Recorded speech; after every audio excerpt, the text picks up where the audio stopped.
Pero que muy buenas tardes, mis estimados amigos y hermanos, ¿cómo están todos? Les saluda a su amigo y servidor, el pastor Luis Pérez, desde aquí, desde la ciudad capital de Canadá, Ottawa. Hoy, domingo 9 de agosto del año 2026, para llevarles una corta reflexión que pueda ser de edificación personal para cada uno de nosotros. Bueno, yo quiero comenzar diciéndoles algo. ¿Saben ustedes que el infierno estará repleto de personas que lloraron amargamente en algún momento pidiendo perdón? Y lo más tremendo es que existe una ilusión letal que es como un cáncer espiritual que ha secuestrado por completo a la iglesia moderna. Nos han convencido a través de un evangelio falso y diluido de que la gracia inmensa de Dios funciona como un simple cajero automático. Pecamos a veces o casi siempre deliberadamente de lunes a sábado. Alimentamos nuestros deseos más oscuros y sucios en secreto. Y bueno, cuando llega el domingo, simplemente inclinamos nuestra cabeza, derramamos un par de lágrimas emotivas y susurramos: Señor, perdóname. Inmediatamente sentimos un alivio que es psicológico. Nos fugamos creyendo con arrogancia que nuestra cuenta está en cero y que tenemos licencia para repetir el mismo ciclo a la mañana siguiente. Pero la verdad insobornable de las Escrituras destruirá esa falsa paz hoy mismo. Charles Spurgeon advirtió claramente sobre la aterradora diferencia entre el remordimiento del mundo y el arrepentimiento que verdaderamente salva. Sentir dolor por las consecuencias de nuestro pecado no significa que lo odiamos. Llorar por terror al juicio no nos hace salvo. Si nuestra disculpa no forja una obediencia radical, nuestra creencia es una farsa monumental. Existe esa ilusión. Es una ilusión letal, como dije, es un cáncer espiritual que ha secuestrado por completo a la iglesia moderna, como dije anteriormente. Nos han convencido a través de un evangelio falso y diluido de que la gracia inmensa de Dios funciona, quizás para muchos, como un simple cajero automático. Pecamos y le pedimos perdón a Dios. Y así es un ciclo que se repite todo el tiempo. Qué terrible, ¿verdad? Qué terrible. Qué terrible. No sentir el dolor, no sentir la pena por lo que estamos haciendo. ¿Y saben qué? La tragedia más grande de la iglesia moderna no es la falta de asistencia, sino la asombrosa abundancia de falsas conversiones. Y es cierto, este espejismo, esta epidemia letal, es un espejismo espiritual que ha convencido a millones de personas de que están bajo la inmensa gracia de Dios, cuando en realidad caminan ciegamente hacia su propia condena eterna. Es la ilusión del falso remordimiento. Nos han enseñado a tratar el majestuoso altar de Dios como si fuera un confesionario de conveniencia o un lavadero automático para nuestra conciencia. Un lugar donde puedes ir a limpiar tu culpa temporalmente sin tener que alterar en lo absoluto tu conducta. El ciclo es verdaderamente, y esa es una frase que no me gusta, pero verdaderamente y es asquerosamente predecible y trágico. Pecamos de manera deliberada. Alimentamos nuestros deseos más oscuros.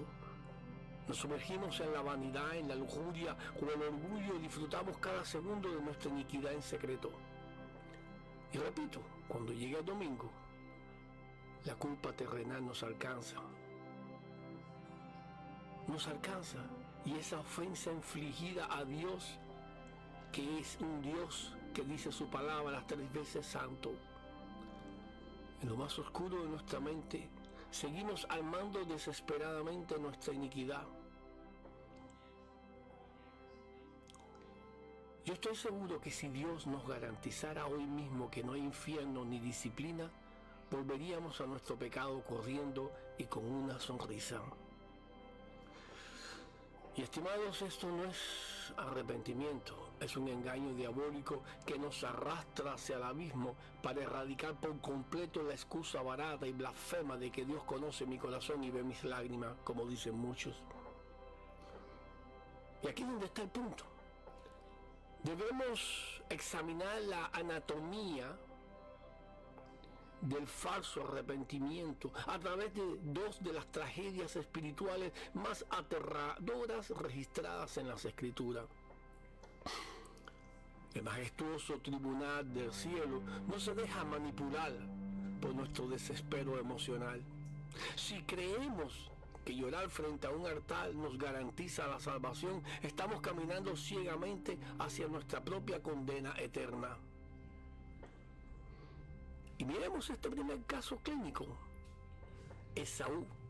La Biblia declara con una frialdad estremecedora en el libro de Hebreo que Esaú buscó el arrepentimiento con lágrimas amargas después de haber vendido su sagrada primogenitura. Lloró desconsoladamente. Su dolor era visible y físico y desgarrador. Sin embargo, el texto es lapidario. Fue rechazado por el cielo. Y la pregunta es, ¿por qué Dios de toda gracia, el Dios maravilloso, rechazaría las lágrimas de este hombre? Y aquí está la respuesta. Porque Esaú no lloraba por haber ofendido la santidad de Dios. Lloraba única y exclusivamente porque había perdido la bendición. Su tristeza era egoísta y manipuladora. Lloraba por las consecuencias terrenales de su pecado, pero su corazón seguía siendo exactamente igual de profano. El segundo caso es aún más perturbador. Estamos hablando de Judas Iscariote. Analiza con terror extremo las consecuencias de sus acciones. Así lo hizo. Y después de traicionar al Hijo de Dios, el peso aplastante de la culpa paralizó su conciencia. Judas sintió un arrepentimiento, mejor dicho, un remordimiento tan profundo que regresó de inmediato al templo, devolvió las 30 piezas de plata y pronunció una de las confesiones más teológicamente precisas que un hombre puede hacer: he pecado entregando sangre inocente. Aquí tenemos que observar algo. Aquí hay algo que tenemos que observar. Primero sintió un dolor extremo, restituyó lo que había robado e hizo una confesión pública y verbal. Bueno, a los ojos del cristianismo superficial de nuestros días, Judas habría sido perdonado al instante y abrazado en el altar. Pero su remordimiento no lo llevó a los pies de Jesucristo. Lo llevó directamente a la rama de un árbol para ahorcarse. Su dolor no fue la tristeza que produce vida, sino la tristeza del mundo que produce muerte absoluta. A veces yo he visto en la iglesia personas que llegan llorando y a veces yo me pregunto, ¿es que está llorando por remordimiento o por verdadero arrepentimiento? Charles Spurgeon de nuevo diagnosticaba esta misma enfermedad letal en los púlpitos en su tiempo. Él advertía incansablemente que un hombre puede temblar, estremecerse y derramar un océano entero de lágrimas sobre la madera del altar y aún así mantener su alma fuertemente atadas a las cadenas del infierno. El remordimiento simplemente te hace odiar el castigo, pero el verdadero arrepentimiento obrado por el Espíritu Santo te hace odiar la transgresión misma. Entiende esto de una vez y por todas. Tus lágrimas y tu desesperación en el momento de fracaso no podrán absolutamente nada delante del juez insobornable. Confesar con la boca mientras nuestro espíritu sigue abrazando la iniquidad es firmar nuestra propia sentencia. Si no existe una regeneración violenta que nos haga aborrecer lo que antes amábamos, nuestro llanto dominical es solo el ensayo general para crujir de dientes en la oscuridad eterna. Habiendo desmantelado la trampa del falso remordimiento y expuesto la asombrosa tragedia de Judas y de Esaú, es el momento exacto de poner tu propia fe sobre la mesa de operaciones. Si las lágrimas, el dolor emocional y las confesiones verbales no son garantía de salvación, entonces, ¿qué es verdaderamente arrepentimiento? ¿Cuál es la anatomía exacta de esa conversión genuina que separa de manera definitiva a las ovejas de los cabritos? Bueno, de nuevo, Charles Spurgeon claramente lo describe. No dejaba el más mínimo margen para la ambigüedad. Él enseñaba con la contundencia de una espada afilada que el arrepentimiento bíblico jamás será una simple disculpa religiosa. Es una alteración violenta, cínica y definitiva en la mente, en los afectos y en la dirección de un ser humano. La religión superficial nos ha enseñado a tratar el pecado como si fuera una mascota inofensiva. Lo acariciamos, jugamos con él en la oscuridad de nuestra habitación y cuando nos muerde y nos causa dolor, vamos llorando al altar a pedir a Dios que nos cure la herida. Pero la verdad innegociable es que el arrepentimiento significa levantarse con el poder del Espíritu Santo y declararle una guerra a muerte, sin cuartel y sin tregua, al ídolo asqueroso que hasta el día de hoy ha gobernado nuestro corazón. No se trata simplemente de inclinar la cabeza los domingos y susurrar un tibio «¡Oh, yo pequé!».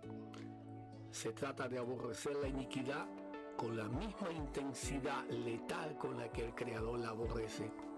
Es mirar esa transgresión y sentir un asco tan profundo que preferiríamos enfrentar la muerte antes de que volver a revolcarnos o a revolcarnos en esa inmundicia. Aquí es donde nuestra verdadera condición espiritual queda completamente al descubierto frente a los ojos insobornables del cielo. Examinemos nuestra conciencia en este preciso momento, sin máscaras y justificaciones baratas. Examinémoslo así. Preguntémonos, ¿cuántas veces nos hemos arrodillado para pedir perdón, sabiendo perfectamente en lo más oscuro de nuestra mente que vamos a volver a cometer exactamente el mismo pecado o el mismo error? Escucha bien, si tú pides perdón hoy, pero mantienes intacta una provisión secreta para caer mañana, tu fe es una farsa asquerosa. No te estás arrepintiendo. Estás intentando manipular y sobornar al juez del universo.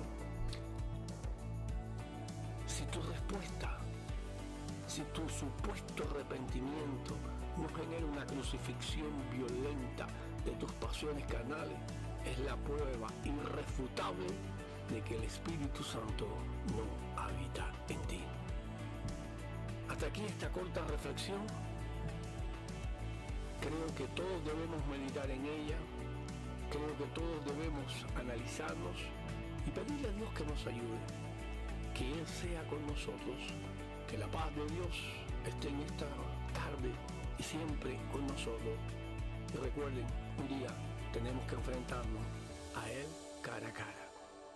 Y el día que nos enfrentemos ya no habrá oportunidad. Que Dios nos ayude, que Dios nos bendiga y que la paz de Dios esté con cada uno. Será hasta la próxima desde el escritorio del pastor. Su amigo y servidor el pastor Luis Pérez se despide en esta tarde. Que Dios nos bendiga a todos.